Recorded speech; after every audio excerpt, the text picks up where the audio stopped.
É o CNN Dois Lados com a nossa analista Basília Rodrigues, que está no Senado e vai conversar agora com os senadores Eduardo Girão, do Podemos, e Fabiano Contarato, da Rede Sustentabilidade.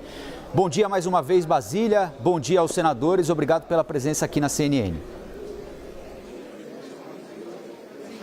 Oi, muito bom dia. Obrigada, Colombo, a todo mundo que está acompanhando aí o Dois Lados. Bom, a gente volta com o quadro nessa conclusão dos trabalhos da CPI da pandemia, colocando, como o nome diz, dois lados para tratar do mesmo assunto.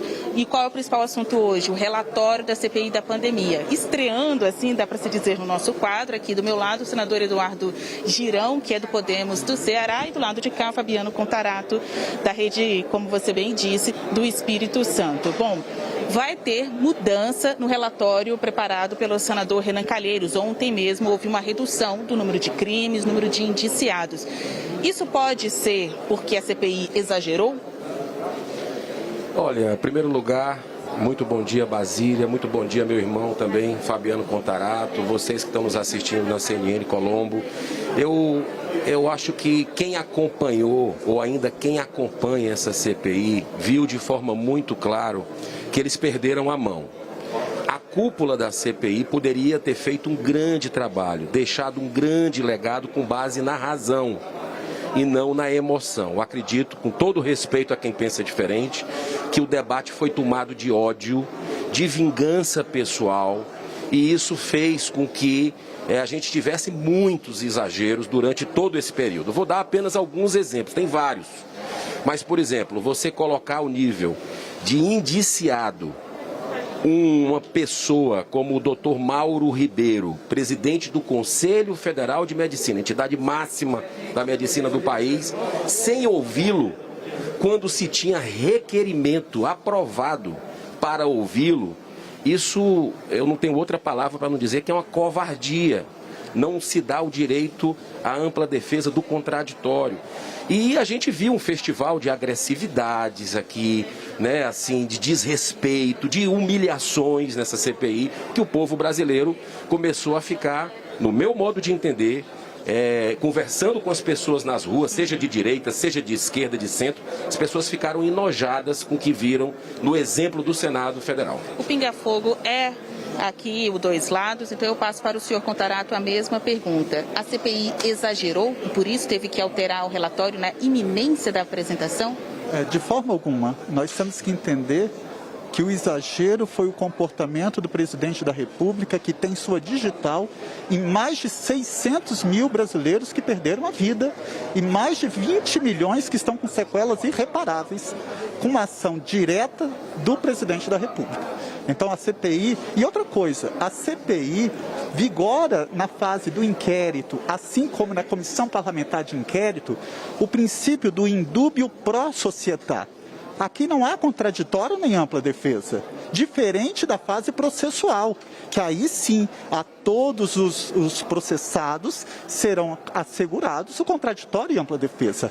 Aqui, na dúvida, indicia-se, porque aqui nós temos que proteger a sociedade, tutelar o principal bem jurídico, que é a vida humana, o respeito à integridade física e à saúde. Colombo. Eu queria começar com o senador Contarato, perguntando ao senhor, senador, se havia elementos, se a investigação colheu ao longo desse período elementos para atribuir ao presidente da República os crimes de genocídio e homicídio. Pergunto porque anteontem a Basília trouxe o senador Renan Calheiros à CNN e ele foi muito enfático ao defender a inclusão do crime de homicídio no relatório final, atribuindo este crime ao presidente da República. E eles foram retirados do relatório final. Então, na sua avaliação, senador Contarato, há sustentação ou havia sustentação para embutir esses dois crimes no relatório? Bom, na verdade, com relação ao crime de homicídio, todo crime nós temos um sujeito ativo, que é quem pratica o crime, e o sujeito passivo, quem é a vítima do crime. Então, quando você fala que o presidente praticou um crime de homicídio, você tem que especificar qual foi a vítima determinada. Por isso que não se impõe o indiciamento por homicídio, nós teríamos que atingir ali uma universalidade de pessoa, e o indiciamento mais correto é na pandemia qualificada, na epidemia qualificada, previsto no artigo 267, com pena de 20 a 30 anos, Humanos e no crime contra a humanidade também, com a competência do Tribunal Penal Internacional. Então, com relação ao homicídio qualificado, eu entendo que tecnicamente está correto você retirar, porque não houve uma vítima, houve uma universalidade de vítima, e aí o crime que tutela uma universalidade de vítima é a epidemia qualificada ou o crime contra a humanidade. Agora, com relação ao genocídio de indígenas, eu não tenho dúvida que houve, sim, a caracterização. O governo federal apenas começou a atuar para mitigar os danos e tutelar os povos originários depois que foi entrado com uma arguição de descumprimento do preceito fundamental, uma ADPF, em que o ministro Luiz Barroso determinou que o presidente assim o fizesse. Então, a omissão dele ali é penalmente relevante, porque compete ao Estado brasileiro, a teor do que determina o artigo 6º e 196 da Constituição, a saúde pública é direito de todos e dever do Estado. A omissão do presidente, com comportamento doloso, não só por dolo direto, mas por ter assumido o risco de produzir, impõe-se, na minha opinião, o indiciamento por genocídio de indígena. A mesma pergunta do Colombo para o senhor, senador Girão. Foi retirado os crimes, né? Homicídio e genocídio. Por que você acha que isso aconteceu? Eu, em primeiro lugar, quero dizer que quero ouvir o relatório do senador Renan Calheiros, né? Porque a gente tem versões diferentes circulando, não é o primeiro vazamento que ocorre e a gente precisa ter muita serenidade nessa hora. Eu acredito que a população brasileira, ela não quer justiceiros, ela quer justiça, né? E o que a gente percebe nesse grande debate eleitoral que a gente vive dentro de uma CPI, que parou o país, né, em reformas, consumiu energias importantes, acredito, repito, respeitando quem pensa diferente, que visando antecipar o calendário eleitoral do ano de 2022, às 67 sessões, a gente viu isso, motivações políticas ali, discursos políticos incoerentes muitas vezes, e eu acredito que o presidente errou. Eu já falei isso publicamente, inclusive na CPI, a questão, por exemplo, do comportamento inadequado dele, causando aglomeração, sem usar máscara, falando mal de vacinas. Eu acho que isso não é um comportamento exemplar de um presidente da República. Estou colocando isso no meu relatório independente. Agora, em termos de materialidade, eu não consigo ver absolutamente outros crimes envolvendo o presidente da República. Eu acho que a gente precisa ser justo, precisa realmente ter uma análise mais fria, com base na razão. Agora, uma coisa que essa CPI fugiu, correu, e todo mundo assistiu, foi investigação de corrupção.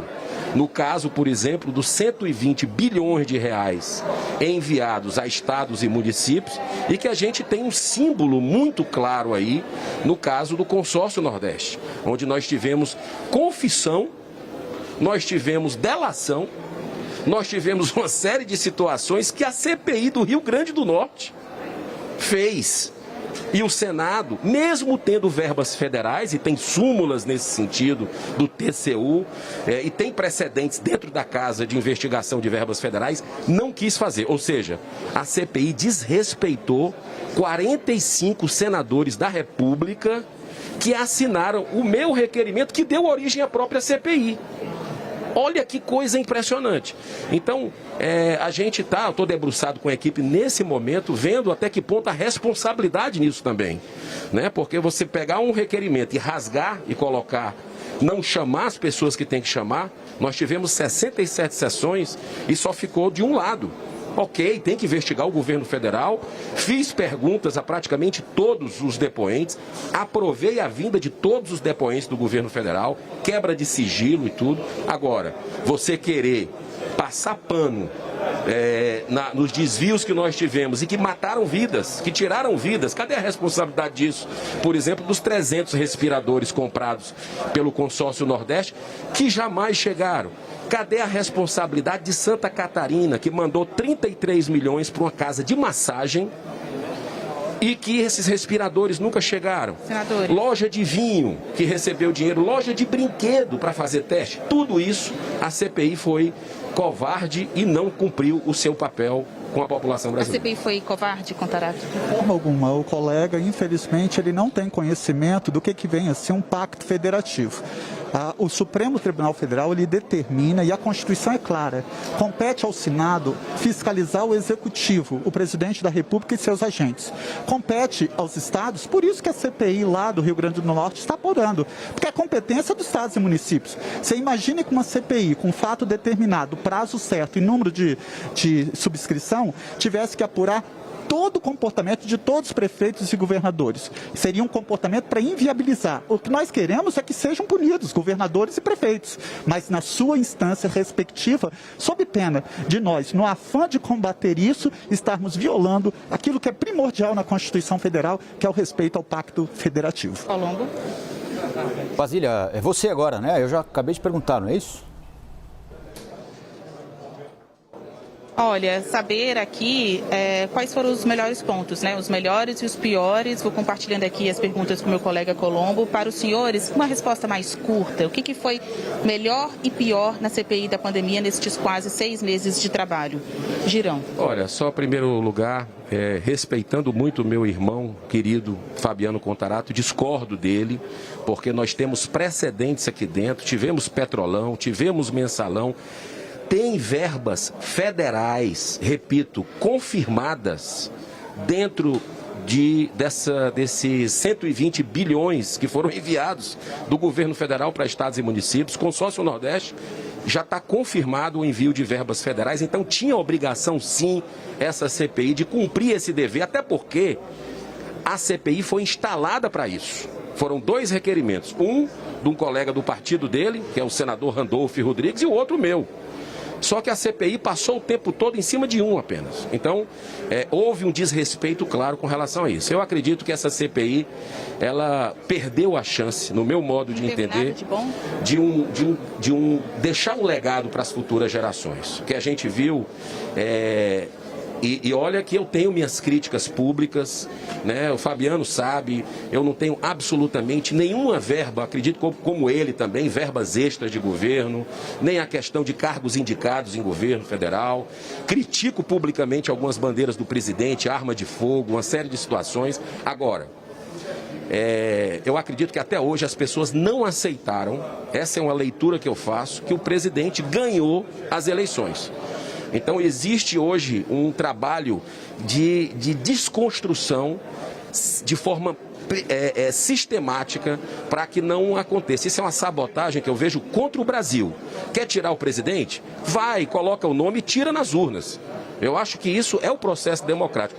E não fazer o que estão fazendo aqui de forma, muitas vezes, irresponsável, e que as pessoas que acompanham a CPI perceberam isso, tanto é que ela caiu no descrédito da população. Então não teve nada de bom na CPI? Não posso dizer que não teve nada de bom. Nós tivemos, por exemplo, por exemplo, o ministro Wagner Rosário, que não deixaram praticamente ele falar, mas ele veio, mostrou dados importantes. Nós tivemos o caso da Covaxin, por exemplo, que no meu relatório eu estou sugerindo que se desça nas investigações para possíveis indiciamentos, porque ali tem atores que tentaram dar um golpe no Brasil, né, como aconteceu em outros países também, e isso não pode ficar barato. Então eu acho que nada acontece por acaso na vida, né? Tudo tem um aprendizado. E essa CPI, ela tem um aprendizado para todos nós de perceber até a separação do joio do trigo. Certo ou errado, Contarato? Qual foi aí o seu saldo, né, em relação aos trabalhos da CPI? Eu avalio que a CPI prestou e presta um grande serviço à população brasileira. A CPI resgatou aquilo que estava adormecido no Senado, que é o poder de investigação, de fiscalizar o Executivo. Somente após a CPI é que o governo federal se mobilizou para vacinar a população. Mas mesmo assim agravou a pandemia com 600 mil mortos.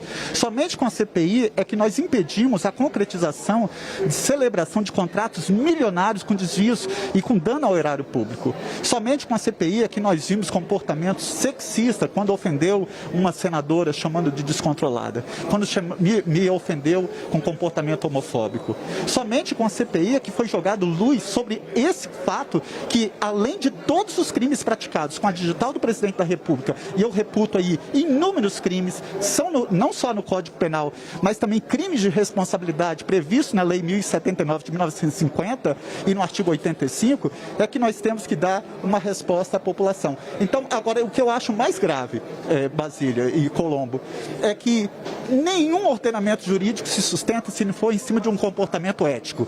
E eu faço um desafio a qualquer brasileiro e brasileira. Quantas vezes nós vimos o presidente da República percorrer os hospitais públicos se solidarizando com as vítimas da Covid?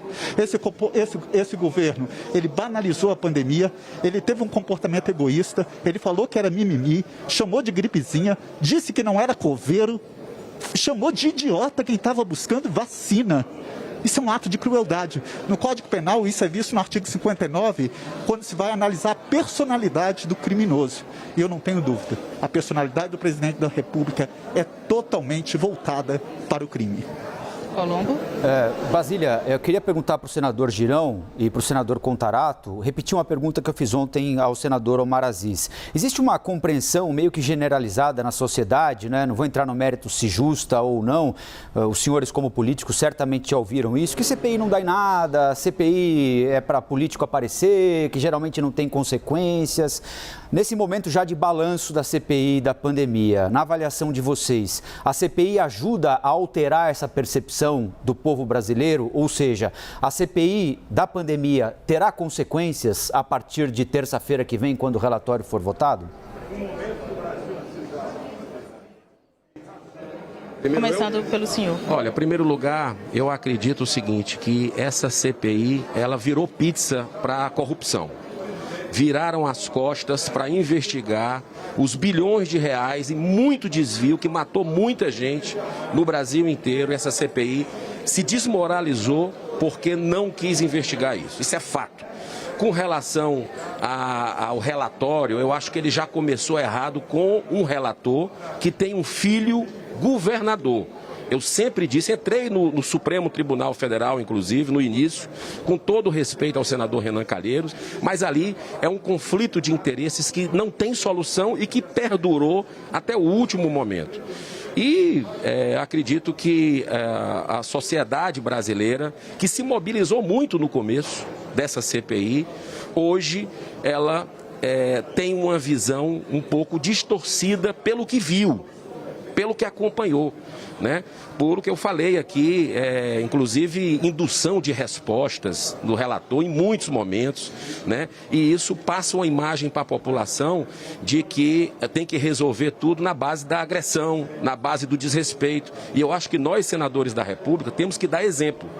Exemplo de pacifismo, exemplo de serenidade. Tem que partir dos líderes isso para a sociedade em geral. Então, no campo da CPI, eu vejo que nós tivemos essa falha que não foi resolvida, de um conflito de interesses que deu no que deu. Ou seja, não se investigou estados e municípios que receberam bilhões e escândalos, segundo a Polícia Federal e a própria CGU, foram mais de 100 operações mostrando prejuízos milionários que, repito, mataram vidas. Quem é que vai ser responsabilizado por esses crimes? O presidente da República, eu não tenho dúvida. Ele e quem de qualquer forma tenha concorrido para o crime. Agora nós temos que entender que esse comportamento, a CPI ela já prestou um serviço e já coletou provas de natureza objetiva e subjetiva. Agora é necessário que a sociedade entenda que a teor do que determina o artigo 129.1 da Constituição Federal, o Ministério Público detém duas funções. Ele é dominus litis, ele é o titular da ação penal, ele que tem o poder de deflagrar uma ação penal, e ele é custos legis, ele é fiscal da lei. Então, terminado esse trabalho de coleta de provas de natureza objetiva e subjetiva, indiciando as pessoas, quem de qualquer forma tenha concorrido para o crime, deve ser remetido ao Procurador-Geral da República, que eu espero que ele tenha a altivez de ter como Bíblia a Constituição da República Federativa do Brasil, defendendo aquilo que eu chamo, que é a espinha dorsal do Estado Democrático de Direito, que é a Constituição Federal. Agora, ele também tem que ficar atento, porque já teve dois episódios muito muito graves. Um deles eu representei ao Supremo por crime de prevaricação. Quando o funcionário do Ministério da Saúde denunciou irregularidade, ele nada fez. E que o procurador mandou arquivar, o ministro Alexandre de Moraes devolveu. Agora, recentemente, a Procuradora da República, por ele praticar o crime de infração de medida sanitária preventiva, não utilizando máscara, promovendo a aglomeração, ela opinou pelo arquivamento, a ministra Rosa Weber também devolveu. O Supremo está vigilante e o Supremo está sendo um guardião da Constituição Federal. Olha, muito obrigada, viu, pela participação dos dois. Eu sei que vocês desmarcaram compromissos para estar aqui no quadro da gente, Dois Lados. Talvez a última versão, né, Colombo? A última edição dos Dois Lados durante a CPI da pandemia. Muito obrigada aos senhores. É isso, a CPI acaba, mas não termina, porque, como a gente já falou em várias análises, termina uma investigação para começar outra, porque tudo que foi produzido aqui, tenha consonância ou não entre os senhores, vai ser encaminhado ao Ministério Público Federal e poderá subir para a Justiça. Valeu, Basília. Basília Rodrigues, muito obrigado também aos senadores Fabiano Contarato, Eduardo Girão, pela participação aqui no Dois Lados na CNN Brasil.